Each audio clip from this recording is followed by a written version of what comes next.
My name is Okechukwu Ofiaeli Okoye. Okoye is my middle name, and I'm from Nigeria. I was in 18th Street Art Center in the year 2000. I have an inspired artistic ancestry.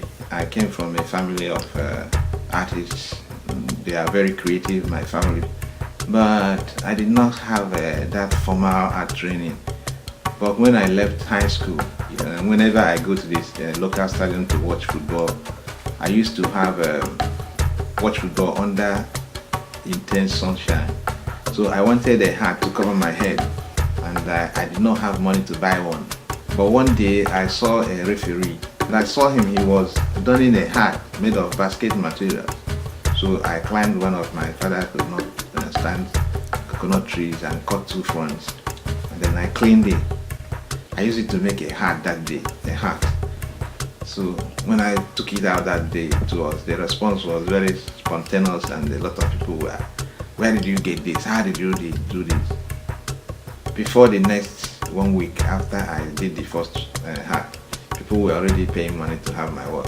18th Street Art Center is the first international art center outside my country, Nigeria, the first place I traveled outside my country, Nigeria, for my residency. Coming to 18th Street Art Center exposed me to so many things that would not only help me, but my community, my country, and the entire world. Coming to California, I was exposed to a different type of material altogether. Different type that I've never worked with. So I was able to experiment on that. And that was what gave me the opportunity to see some other of my potential, that I can experiment and improvise with other materials. When I left 18th Street Art Center, I went back to my country with the desire to succeed more than I was. Because I have traveled outside to 18th Street Art Center, the way I was being regarded changed. My status as an artist became elevated. So my coming back home was a very big relief for other artists there. Because of my presence, the Federal Ministry of Arts and Culture in Nigeria came and built a national workshop for artists because I was there. In fact, one of the greatest things I did in Nigeria was in a place they call Ebonyi State in Nigeria. That's where I have my outpost. I made a station there where I harvest my raw materials, the elephant grass. So I mobilized the entire village, and they would take them to the field and teach them how to harvest and what to harvest. Each person, old, small, young and big, they'll be bringing out their harvest. When they bring it out, we measure it and pay each one according to our agreement. So you'll be so happy to see yourself creating that kind of, is a yearly employment every summer. And they make a lot of money because those grasses, those elephant grasses, usually they set them on fire to hunt for rodents. And sometimes the fire will be wired and burn down their houses.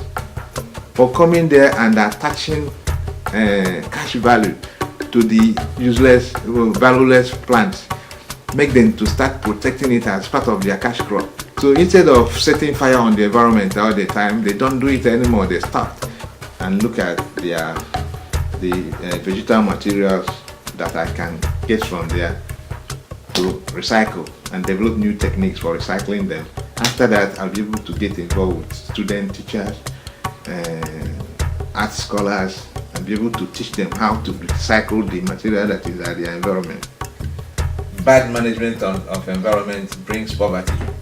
So poverty and poor environmental management are working in symbiosis. They benefit each other. So by utilizing these materials from the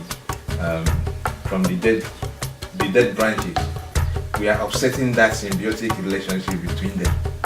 And that way we manage the environment well. And when we manage the environment well, we create wealth. And when you create wealth, it brings better life and people will be happy. So that's what I'm doing. Preparation for everybody, for the environment, for so many things, because when you can manage the environment well, you have liberated yourself. And I'm so happy because the people that gave me that opportunity in the United States and even back home is the 18th Street Art Center.